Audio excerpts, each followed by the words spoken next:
Okay, and hello and welcome to the demonstration of how the content stitcher works.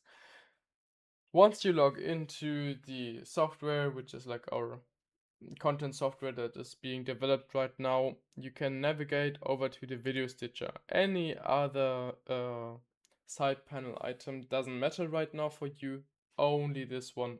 Please only navigate here.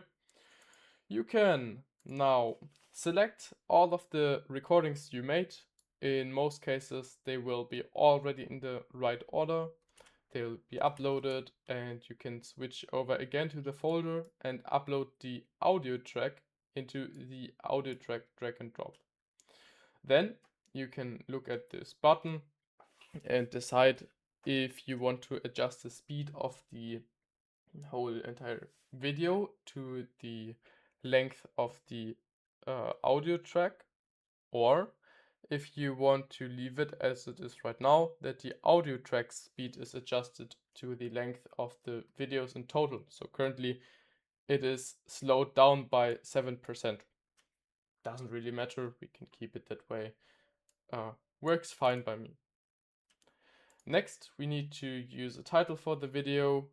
Right here, you'll put in the keyword that is associated with the title. Something like how to make a table in Notion, how to X, whatever. And next, you're gonna choose some music.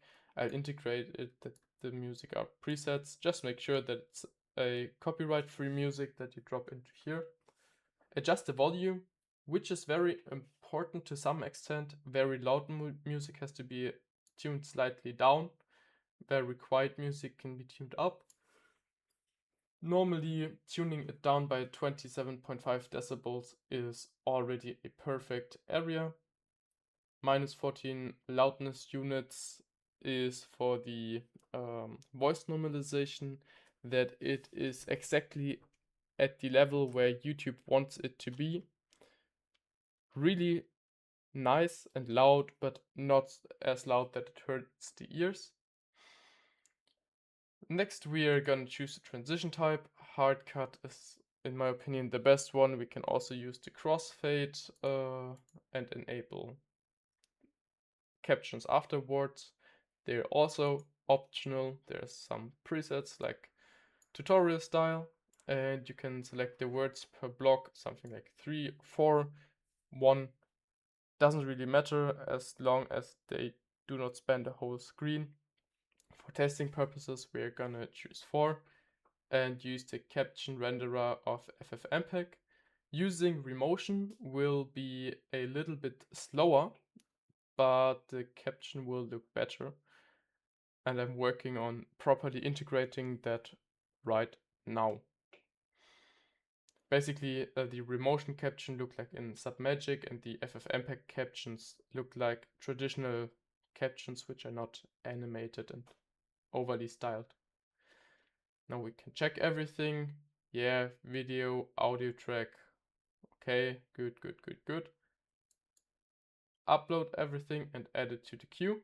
It's being added to the recent jobs, and the progress bar will fill up over the next few minutes. Normally a job of, I think it was like 400 seconds, will take about the same time. That doesn't really matter because right at this moment you can already start with the next job.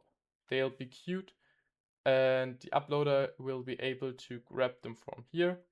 Click on the download button once they are done, and then once he's clicked the download button, instantly click on uploaded, so it will be moved to the uploaded folder, where it'll then appear right here in your downloads folder, from which you can upload it to YouTube.